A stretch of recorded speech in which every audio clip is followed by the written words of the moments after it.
if I lay down and I play dead and I stay dead, maybe you'll get sick of being the monster out of my head, under my bed. Think you're something out of my nightmares, standing right there. But if I lay down and I You spend years building something, thinking it's solid, real, only to come home and find your whole life's been rewritten without you.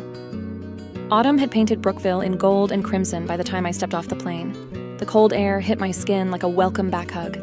After a year abroad in a corporate program, I was finally home, and just in time. Xavier and I were about to hit our 3-year anniversary. I'd worked insane hours and taken an early flight just to surprise him. My heart raced the whole cab ride to his office, but the second I stepped inside, something felt off. Alice, the receptionist, blinked at me like she'd seen a ghost. "Ms. Shaw, you're here for the CEO's engagement party?" My smile faltered. "What engagement party?" She hesitated. "Mr. Harris, and your sister." The words knocked the air out of me. I didn't ask another question. I ran. "Driver, Golden Oasis Hotel, now." When we pulled up, my stomach dropped. Right outside the entrance was a massive photo of Xavier and Winter, locked in each other's arms, looking disgustingly in love. My sister, my boyfriend. No, no, no. I stormed in, needing him to explain, to say it wasn't true. Instead, I found him whispering sweet nothings into Winter's ear, making her blush like they were teenagers in love. Rage clawed up my throat. 3 years. We had built a life together. How could they?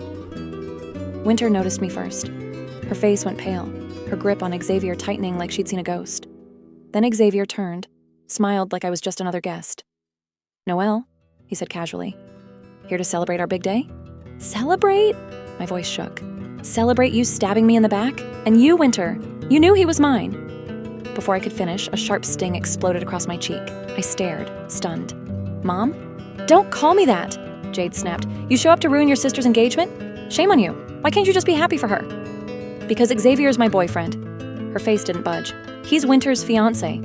You always compete with her. This is just another one of your stunts." I laughed, bitter and hollow. "Xavier, tell them the truth. Tell them who you've really been with." He looked torn for half a second. Then Winter's hand squeezed his and he folded. "Noelle, I'm sorry. There's only ever been one woman for me, and it's your sister." My chest split in two. I straightened, lifted my chin. "You know what, Xavier? Let's get one thing straight. I'm dumping you. Enjoy your fairy tale."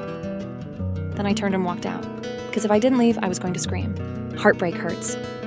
But humiliation? That burns in places no one can see. And tonight, I was burning everywhere. I ran out of the hotel like it was on fire, like I could outrun the betrayal. My cheeks were wet, my chest tight, and all I could hear was the echo of Xavier's voice choosing her, my sister. Then came the screech of tires. A black Cayenne swerved into my path, brakes screaming. I stumbled, crashed to the pavement. Perfect. One more bruise to match the rest. The driver panicked. "Sir? Sir?" A calm, deep voice answered from the back. "Ronald, go see what happened." Moments later, a man was crouched beside me. "Miss, are you okay? Do you need a ride to the hospital?" I just blinked at him. My head was spinning.